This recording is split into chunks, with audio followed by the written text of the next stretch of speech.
Moin meine Freunde des selbsterzeugten Stroms und herzlich willkommen zu einem neuen Video.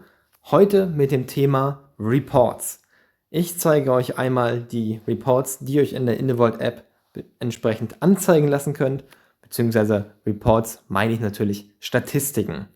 Das Ganze findet ihr hier unten im Band, wenn ihr einmal auf Reports klickt.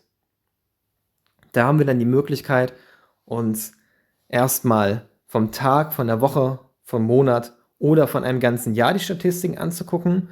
Wir schauen uns jetzt einfach mal die Statistiken vom heutigen Tag an.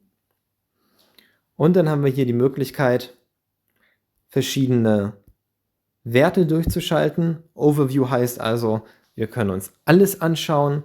Wir können uns hier nur anschauen, wie die Leistungsabgabe war.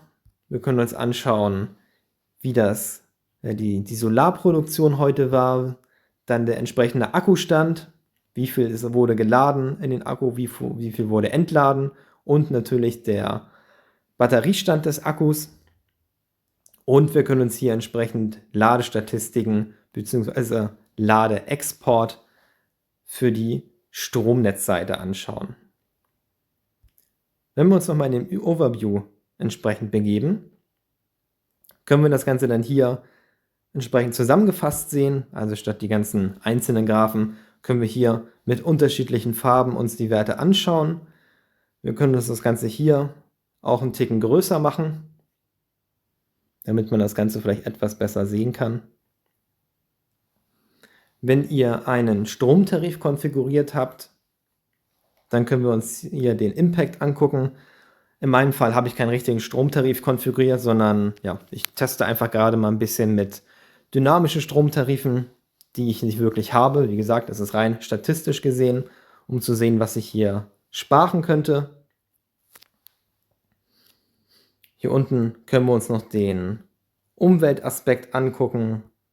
Also ich hätte heute 594 Gramm CO2 eingespart oder habe ich, was dann 0,04 Bäumen entspricht und 228,75 Gramm Kohle gespart hat.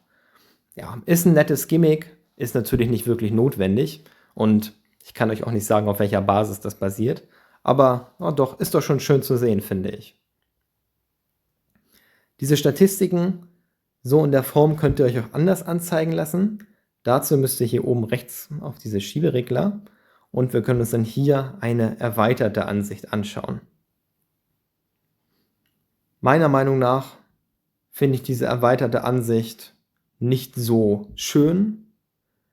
Es sind ein paar mehr Daten, also wir können dann die Daten, die wir vorher in dem klassischen Diagramm haben, hier etwas aufbereiteter sehen, etwas anders, vielleicht teilweise auch besser zusammengefasst. Aber so kann sich dann jeder die Daten zurechtholen, die er halt entsprechend möchte. Das ist der kurze Exkurs zu der Report-Funktion in der Indevolt App. Wenn ihr Fragen habt, gerne damit in die Kommentare. Ansonsten bis zum nächsten Mal.